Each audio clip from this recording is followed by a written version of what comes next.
Peter, how is your thinking about personal mastery and individual, spiritual moral development evolved since the fifth discipline? How important is this in organizations? Well, I think it's always been really, really important, and it's really important today. What's a little surprising to me today is probably what I'm thinking is quite akin to the comment you made earlier about the hunger that people have for this. I was having lunch in Beijing in October with a member of the Central Committee of the Communist Party. And the fifth discipline was very popular in China. It still is, but I think there's more copies sold in China than any other country, probably by a lot. Really? Yeah. I've never known quite why, but he launched into some things I thought were really, really interesting. He said, well, your book has been very important for me. He was just talking personally. It was really quite surprising. He said, because it's a book about moral development. And so that, of course, I really appreciated hearing that. I don't think about that much. The word moral is a double-edged sword for me, and I think for a lot of people, because it can sound like rigid codes of conduct sort of thing. Yeah. And obviously, a big step away from compassion. Can be, yes. It can be. Yes. Doesn't mean it has to be. And it clearly wasn't the way he meant it. And he said, there's so much, and this is true, there's so much superficial aping of learning organizations. The Communist Party actually has a big program today to be a learning party. Really? Oh, yeah. He said, but most of it's superficial. People are really not dealing with the deep nature of this. Mm-hmm. And then, to illustrate this, he kind of commented a little later, he said, I think most of our economic development, and keep in mind, this is a member of the Central Committee, speaking without any prompting, is based on a misunderstanding. That human beings don't really care that much about material goods. What we care about is harmony. And if human beings, as literally what it said, if human beings do not learn to live in harmony with one another and in harmony with the earth will kill us. Wow. Yeah. So when you hear things like that, you know that there is this real opening for this. That's extraordinary. Opening. Yeah. So how would you build the capacity of the world's children for this endeavor? Well, I think the first answer is we have to determine that really matters. Right? Which gives us resolve. We have to have real commitment, real resolve, and it has to be real high up on our priority list. It can't be like, let's have a little bit more of this in the current mix of things. Right? I mean, keep in mind, school is a public institution. As we talk about school, by and large, it's a public institution. So, the challenge that presents is it tends to reflect public norms. It tends to be very conservative. So I think it would take a revolution of awareness and a sense of urgency, combined with the idea that the kids will be crucial for achieving this. I understand, but what would you teach and how? Oh, I think that we know a lot about. I mean, there's so many masterful educators out there. They teach kids how to see the systems in their life. They teach them how to reflect. They teach them how to listen. They teach them all the things that we would call the systems and the social and emotional intelligence. And they're good at it. I mean, I think that, to me, the single most important development is there is a profound knowledge base that exists, and you can see it in the flesh. You can go and visit these schools. It's extremely challenging to scale them because they're almost by definition radical, right? They've prioritized a set of things which are not standardized test results. But Peter, you must know the maxim that the future is already here. It's just not evenly distributed. That's exactly right. I think our job right now is to make it possible for it to get more widely distributed. There's been a real awakening for me in the last year or two. It was catalyzed in part by a meeting that we organized with Claudia in Yucatan, where we brought together real master practitioners in several domains who had achieved amazing results, education, community development, and business. And you couldn't leave that meeting and not feel that much of what's needed to really transform how our society works is here. What do you see as the critical factors for organizations learning and adapting to change itself?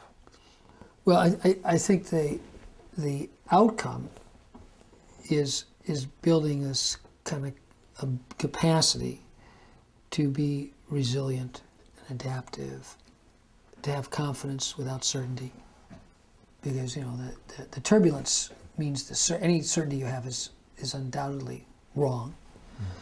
But that doesn't mean you have to be has no rudder, no sense of who you are or where you're going. So that's kind of the outcome, and you could call it, if you use kind of scientific terms, like system scientists like this term resilience, a way of characterizing ecosystems and living systems that seem to have this adaptive capability. What would that look and feel like in most organizations?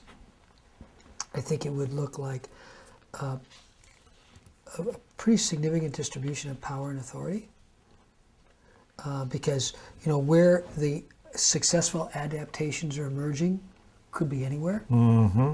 If you're kind of trying to drive things from the center, you're making a bet, and these are the adaptations.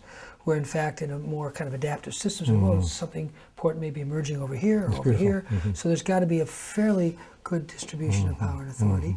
Secondly, then, there has to be a kind of a culture of mutual respect and appreciation, so that knowledge can transfer. The kind of thing we were talking about a little bit earlier. That if everybody's so busy competing with each other, if something really adaptive emerges over here, everybody else is busy trying to kill it or deny it, as opposed to going, wow, that's really interesting. How do you guys do that? Or we have a problem. Would you be able to help us? And lastly, I just think, and this is the part that's the fuzziest for me, because I think this is a time without precedent. I mean, I say that with a little bit of concern, because I think it could be a kind of an egotistical statement. My time is the most important time. But best I can see, you use the term Anthropocene a couple of times. The human beings are, maybe for the first time in our history, best any of us could know, actually part of the Earth process. In the most destructive way. Mostly in the most destructive way, but we are part of the Earth process. Okay, how the Earth is functioning, not just local ecologies, that's been true for a very long time, but how the Earth is functioning. So what does that mean in terms of how we have to think about who we are as a business? I don't think anybody knows the answer to that, but I think we have to keep asking that question. If we're part of the Earth process, what does that mean for my energy business? What does that mean for my whatever business? Because that's, I think, a defining feature of the world we live in. And it's never been this way before. So we're in an age of enormous uncertainty where the stakes are higher than ever. Yeah, that'll be a way to say it. And you can't get too heavy about it all. Because it's not conducive to learning, right? Now, if you take all that too seriously, you're going to have trouble being experimental and imaginative and having the confidence to try things. So there's another way to say it, How do we embrace all that urgency stuff and not get too caught up in it? And stay playful. I was getting a lecture from, we have a couple sons, and the oldest one, who really is turned off by all the urgency. We were talking about ecosystem conservation. And he was saying, and I really respected where he was coming from. This was his point. He said, I see all these people getting together and say, the Earth's going to die, and human beings go, I don't think they're going to be very creative. No. That was his point. First, let's get depressed. Yeah, it slows the and then brain let's down. get creative after we get depressed. This sounds like a cool party. Okay, just to change the subject. When you've seen the 5 disciplines really take hold in an organization, what were the key points in managing that adaptation? How when this implements well, what do you see? One of the things you always notice is you find extraordinary, we've just often called them local leaders. I use the word here because if I say leaders, people think CEOs. Rarely. But, unit managers, product team managers, maybe a manufacturer. It depends on the context, obviously. But I remember years ago, someone made the comment that he'd had a wonderful time in his military career. And he said, but he knew a lot of people who had horrible experiences. And he said, so much depends on the capabilities of your immediate commanding officer. That's right. So that, what we've often called local line managers, Yeah. you know, they are so instrumental to shaping the environment that people work in day to day. It's a principle in a school, right? Any organizational context, you can pretty quickly identify key local line leaders, and you find wonderful, committed, humble servant leaders in those jobs. And they know the nuts and bolts, they know the technical aspects of the business, they have to be competent in that sense, and they really know how to enable other people to lead and grow people. So that's one thing you always see. I think there is no substitute for that. It's where the, quote, rubber meets the road. Are there other things that you notice along with that? That's the one I think that stands out most often. I think at a more of a cultural level, as opposed to a management level, I do think people have to feel they're doing something that matters. So I think it's easy to say, and every company's got their missions and vision statements and all, but not every company, the people tell their kids about it. You know, it hasn't been internalized. It's not real. Well, I like that metric of meaning. What do you tell your kids about what you do? That's right. What I do mean, you- that group at HP I talked about before, who'd done the reflective, they call it reflective action research. Their reflective social, they actually came up with about 10 metrics of well-being. And you look at them, you know, their time off the job, how many people recommend this place to other people to work. I mean, they're really nuts and bolts stuff. And you look at them, you go, pretty hard to argue with those. I actually think at some level, you just kind of create the space for people to think about what is it that would make this a truly exciting place. Doesn't mean easy, but a truly worthwhile and exciting place. Would I want my kids to work here? I had a friend who was really brilliant. He's a perfect example of this kind of ability as a local line manager. He was at Ford, and they were literally sent to different places in the world that were basket case operations. And everyone, he turned around. He'd usually stay there 3 or 4 years, and 10 years later they were still turned around, which is not common. Okay, so he had a real capacity to kind of reinvigorate the culture and management of an organization. Would you say he was emotionally intelligent? I would say he was emotionally brilliant. Even though, if you met him, he was a bit of an odd duck personally. He was highly trained technically. He did 3 years of postdoc work in chemistry before he gave up on the academic world, being full of too much politics and bullshit, and went to business. So he could quickly lose people technically, and he had a way of communicating to say, well, God, that guy doesn't sound articulate. But I've met so many people who work for Roger, and they'll say, God, my kids have college educations today because of Roger was our general manager. So one of his businesses, he was sent to Northern Ireland to be the plant manager for a plant where all the managers were Catholic and all the workers were Protestant. And, it was not an easy setting. And what he found out, he said it took him about 6 or 9 months. What was one thing that everybody really cared deeply about? And it was really simple. He said he found it all out. He said they all cared about the opportunities for their kids to get jobs because they all came from very harsh economic setting. Yes.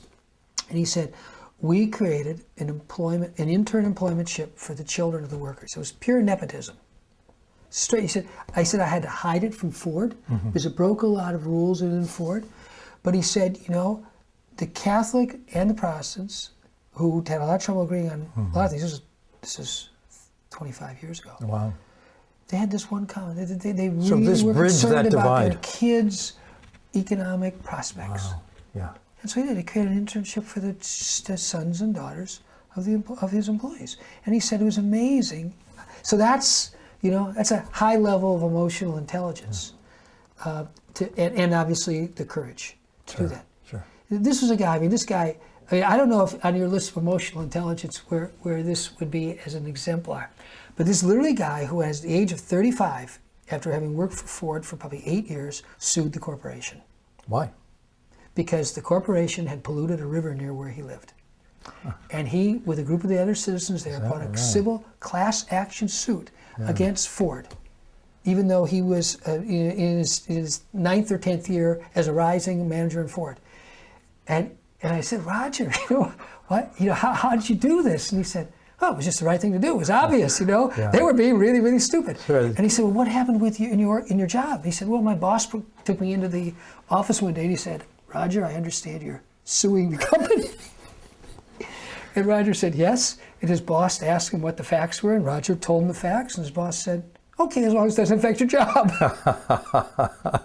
He sounds extraordinary guy. Yeah, so that kind of courage, I mean, that when you come right down to it, a lot of it always will come down to courage. Well, this kind of leads into the last question I have, which is what links would you make between individual transformation and development and organizational development? I don't think we have very good theories of that. I mean, there's a lot of organization development, and there's a lot of theories of individual development, but I think that's one is not at all obvious. Well, let me put it another way. Are the Rogers just made, or do they grow? And how can we grow more? I have absolutely zero doubt that they're growing. That's more the individual development, though, right? Mm-hmm. And then their ability to create these spaces for organizations to evolve is pretty evident. Do the organizations evolve through some sort of stage model or developmental framework? I don't know. I would be a little bit. I've seen people try that, you know, kind of a developmental framework for organizations, and it always strikes me as like a little too concocted. But I think that, you know, what's a healthy organization other than a healthy community, and then we just reflect on what sort of leaders do you need in a community, and we know a lot about this and all the diversity of different roles, and I think the hardest part of this one is really one reason I think I'm probably talking around it some and not able to focus into quickly is it's very contextual again. See, what's a healthy organization? If it's a business context, by default we'll say it makes a lot of money, grows, is profitable. But that may not be a healthy organization in the world we're living. It may be a necessary condition to some degree, but it might be so far away. It might be a toxic environment for the people that work there. It could be completely toxic for the people who live there. It could be toxic for the people in the communities around it. So, I mean, when an organism evolves, you know, every cell, I mean, a long time ago, we started with simple cell division, right? Just a few cells, pure mitosis, right? But pretty early on in the evolution of the fetus, you get differentiation. And you got the beginning of liver cells and heart cells and eye cells. And much later, you know, others come along. So what makes, the cells to me, are, or the organs, maybe use a better analogy, are much more analogous to the organization. A healthy heart is healthy in the context of the organism, the larger organism it's a part of. I think we have such poor understanding in that sense of how different types of enterprises are part of a larger ecology of interactions of enterprises to make for a healthy society. I think probably long ago, when things were much more stable and much less global, much more local, you know, you needed the shoemakers, you needed the people for this, you needed the farmers, obviously. You had some sense of the healthy institutional ecology. I don't think we have that today. And I think that way of thinking, what's our function, what's our role in a larger, healthy institutional ecology, is almost an unasked question. Because everything is hyper-individual. Competitiveness of each enterprise against the other, competitiveness of people within the enterprise. I don't think that'll change until a bunch of things change, one of which is there's got to be a lot more women leadership. One thing we've seen again and again. And the reasons go right back to social and emotional intelligence, the innovations in this sustainability space. An extraordinary disproportion are led by women. And when you ask, it's pretty obvious. One, they have to organize networks, and they're really good at networking. And two, they got to really care a lot about the long term, because they're putting a lot of things at risk to help their organization do something that might make a big difference in 10 or 20 years, but it's the right thing to do for the planet. Right. So I think that's woven into what will eventually have to change. You know, there really needs to be feminine and masculine. I don't think, if we talk about it more energetically, we'll never build the kind of energy dynamics we need without the men being able to be really effective in what they bring and the women being able to be really effective in what they bring. As I would say, probably most examples of long-term societies. And bringing both those capacities with shared attention on the problem, the really and big bringing problems. both those capacities, shared attention on the problem, precisely. Yeah.